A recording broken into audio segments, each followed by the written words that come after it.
Kepemilikan perusahaan tersebut ternyata dialihkan kepada Budi dan Silvi. Hati yang hancur, Budi memperhatikan monyet itu makan pisang sambil menatap dan terlihat air matanya yang terus menetes dari mata monyet itu.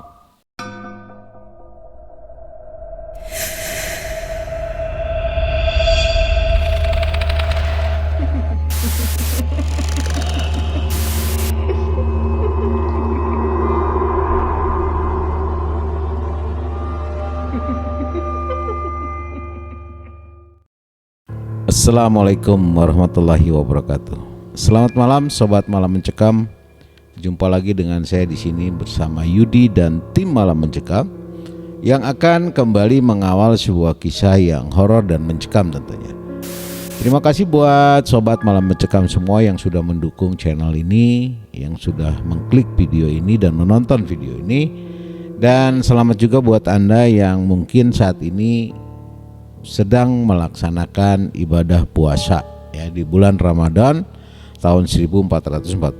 Semoga semua diberikan kelancaran ya. Ya, terima kasih. Dan video kali ini kita akan menceritakan sebuah kisah yang dikirimkan ceritanya oleh Pak Nur Hadi.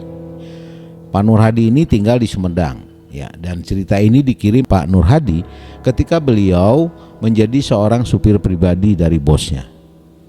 Nah, yang mengalami cerita ini adalah bosnya, yang dimana kedekatan antara bosnya dengan Pak Hadi ini sehingga adanya satu informasi semacam ini yang disampaikan oleh Pak Nur Hadi kepada kita. Bagaimana kisah yang horor dan mencekam dari Pak Nur Hadi ini?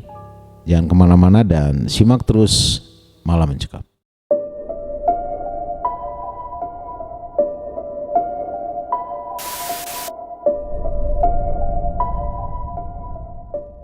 Perkenalkan, nama saya Nur Hadi. Sekarang saya tinggal di kota Sumedang.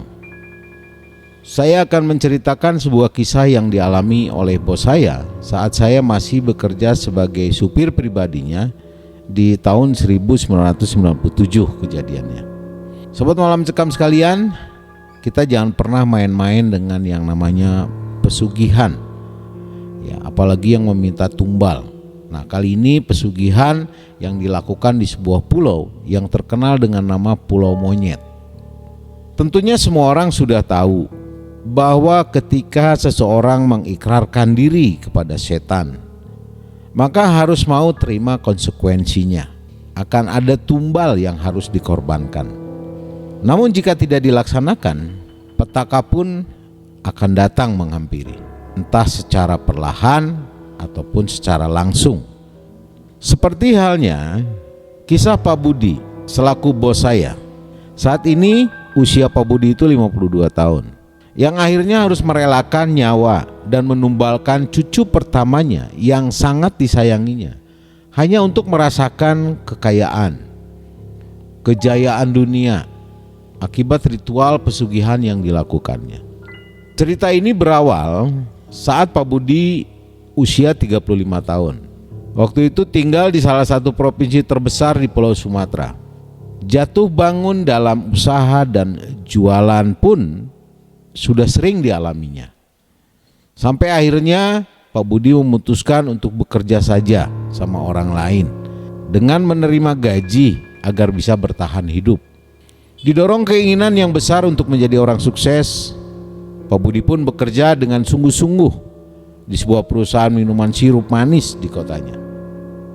Sambil bekerja, Budi pun terus belajar bagaimana caranya serta proses pembuatan minuman dari mulai awal proses pembuatan sampai jadi. Dan Pak Budi juga mempelajari bagaimana caranya mengenai sistem pemasarannya. Hari berganti hari, bulan pun terus berjalan berganti bulan. Semua dilalui oleh Budi dengan bekerja dengan sungguh-sungguh. Banyak teman-teman kerja merasa senang melihat sifat dan karakter Budi. Karena kesungguhan dalam melaksanakan tugas dan tanggung jawabnya, hal ini terlihat langsung oleh pemilik perusahaan di tempat kerjanya rupanya. Lalu salah seorang temannya yang bernama Nono memanggilnya. "Bud, kamu dipanggil bos untuk menghadap ke kantor." "Ada apa ya?" jawab Budi dengan penuh keheranan. Disambut gelengan kepala oleh Nono, teman sekerjanya. Tanda Nono pun tidak tahu apa-apa. Akhirnya segera Budi beranjak ke arah kantor guna memenuhi panggilan bos dengan perasaan yang tentunya gak karuan. Apa saya ada melakukan kesalahan ya? Pikirnya seperti itu. Sesampainya di depan pintu kantor, Budi pun mengetok pintu dan dibuka oleh seorang perempuan yang usianya hampir sebaya dengannya. Lalu berkata, "Budi ya?" tanya perempuan itu sambil tersenyum. Manis juga cewek ini kalau tersenyum. Sesaat sempat Budi terpesona dan berdiri kaku sampai ada suara yang cukup tegas membuyarkan lamunannya. "Masuk, Bud." Suara Pak Sumanto, bos pemilik perusahaan. Ternyata beliaulah yang mengaburkan lamunannya. "Baik Pak, selamat siang Pak," jawab Budi sambil melangkah masuk melewati Silvi, nama perempuan tadi yang ternyata adalah putri satu-satunya Pak Sumanto.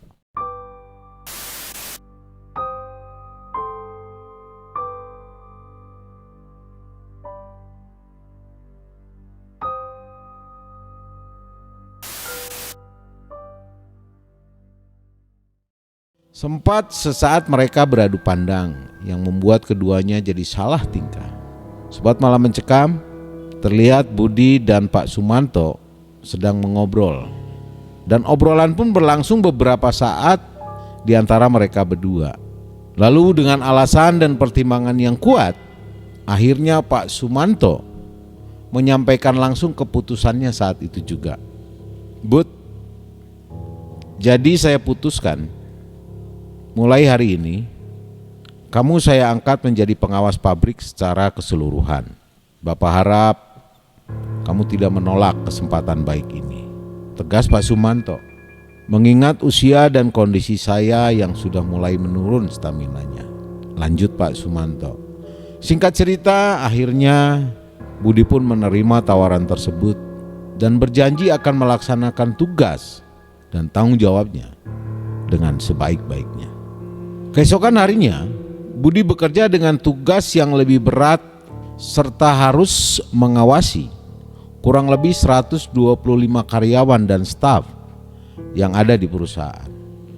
Walaupun memang harus didampingi terlebih dahulu oleh orang kepercayaan bos, pada dasarnya karena Budi tergolong orang yang cukup cerdas sehingga tidak perlu berapa lama, tidak perlu memakan waktu yang lama, dia sudah menguasai bidang pekerjaannya. Kondisi kinerja perusahaan cukup baik serta makin menunjukkan ke arah yang lebih baik. Ini satu hal yang sangat menggembirakan tentunya. Namun di balik itu justru malah kondisi kesehatan dari Pak Sumanto semakin memprihatinkan. Di akhir hayatnya, Pak Sumanto sempat memanggil Budi ke rumahnya. Dan di dalam kamarnya itu sudah ada beberapa saudara dan beberapa kerabatnya. Pak Sumanto pun berpesan agar Budi bisa menjaga Silvi. Memang selama ini Pak Sumanto pun sudah tahu tentang kedekatan Budi dan Silvi. Saat itu sudah 2 bulan berlalu semenjak almarhum meninggal. Ketika Pak Yamin, kuasa hukum dari almarhum, mengajak Budi dan Silvi untuk ngobrol secara serius. Kepemilikan perusahaan tersebut ternyata dialihkan kepada Budi dan Silvi untuk terus melanjutkan agar lebih berkembang lagi. Serta dalam isi surat wasiat tersebut yang dibacakan oleh Pak Yamin, almarhum menginginkan Budi dan Silvi untuk segera menikah saja. Sobat Malam Mencekam, akhirnya Budi dan Silvi pun menikah dan sama-sama terus melanjutkan perusahaan warisan tersebut dengan baik.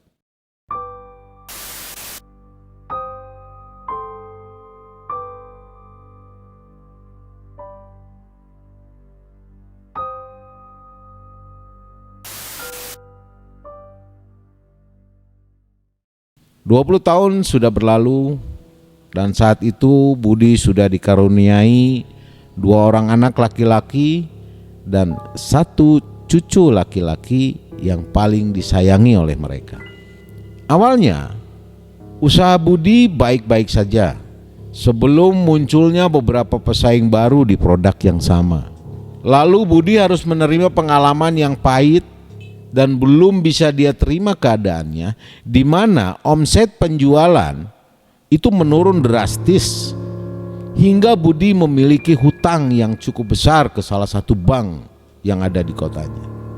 Bahkan untuk gaji karyawan pun Budi sangat kesulitan untuk membayarnya. Sobat MM, keadaan mulai hampir tidak terkendali.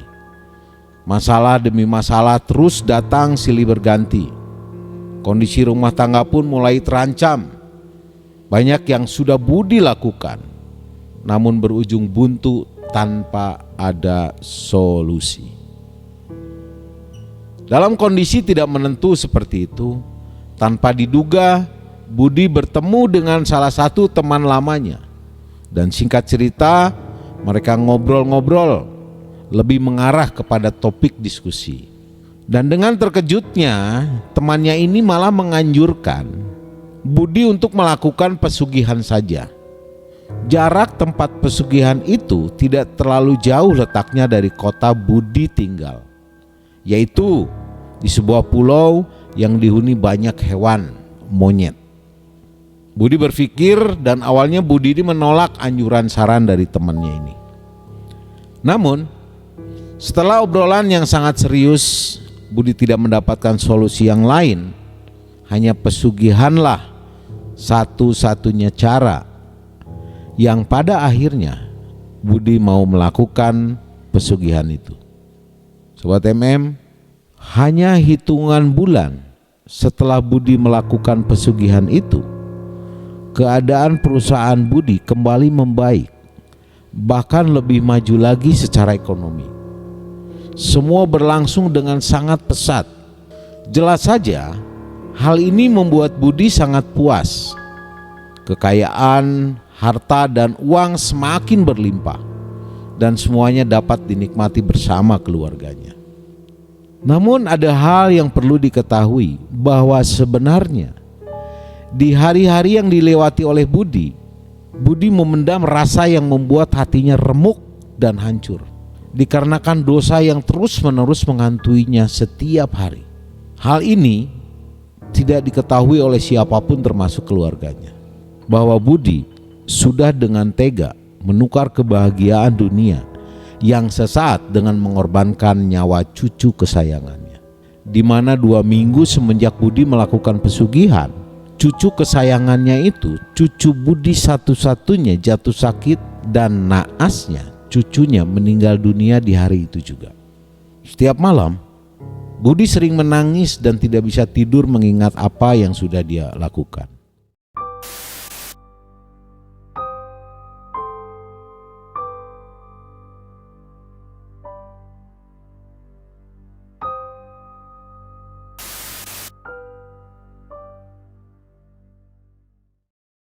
Dalam 1 bulan, 2 kali Budi wajib mengunjungi pulau tersebut dengan membawa banyak persembahan pisang untuk diberikan kepada salah satu monyet yang ada di pulau itu.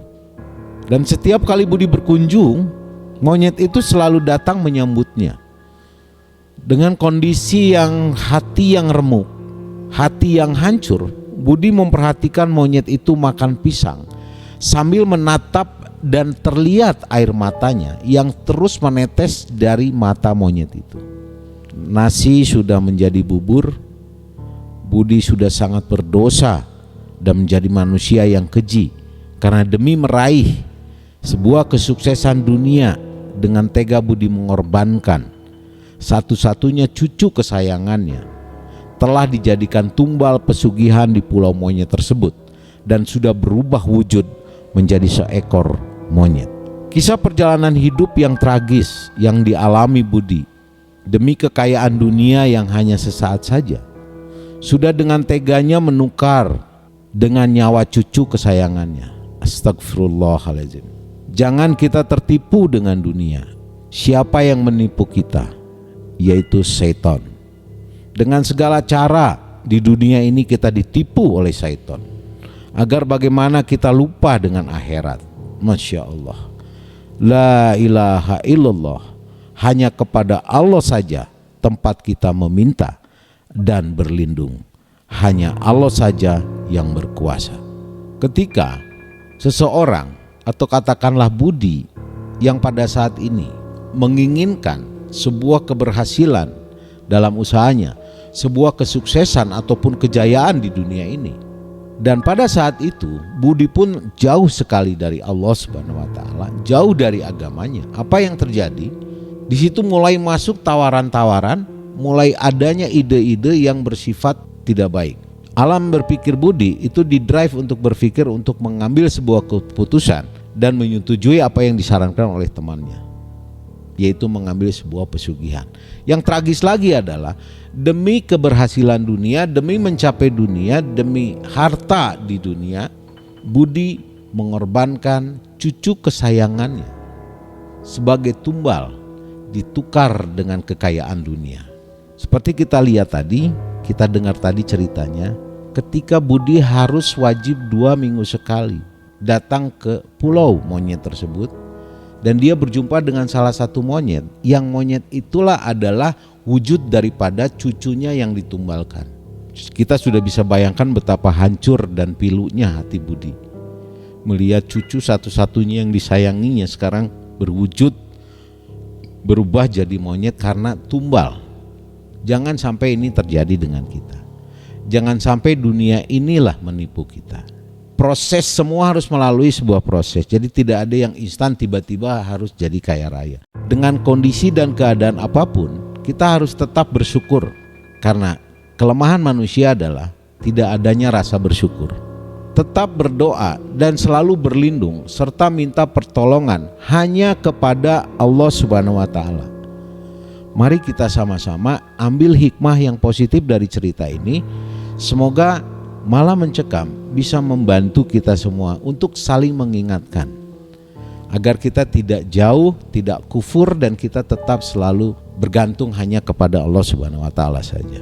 Terima kasih Sobat MM yang sudah menonton video ini dan terus mendukung video ini. Kita sama-sama berdoa dan juga selamat buat Anda yang saat ini menunaikan ibadah puasa. Semoga diberikan kelancaran oleh Allah Subhanahu wa taala. Apabila Sobat MM sekalian juga memiliki cerita seperti Pak Nur Hadi, pengalaman pribadi, silakan Anda untuk mengirimkannya via email yang sudah kami siapkan, malammencekamstory@gmail.com. Siapa tahu nanti kami akan bacakan kisah histori Anda, dan juga siapa tahu nanti mungkin Anda bisa hadir sebagai narasumber. Terima kasih sekali lagi buat Sobat Malam Mencekam yang kami cintai. Saya Yudi dan tim Malam Mencekam, kami pamit mundur. Assalamualaikum warahmatullahi wabarakatuh.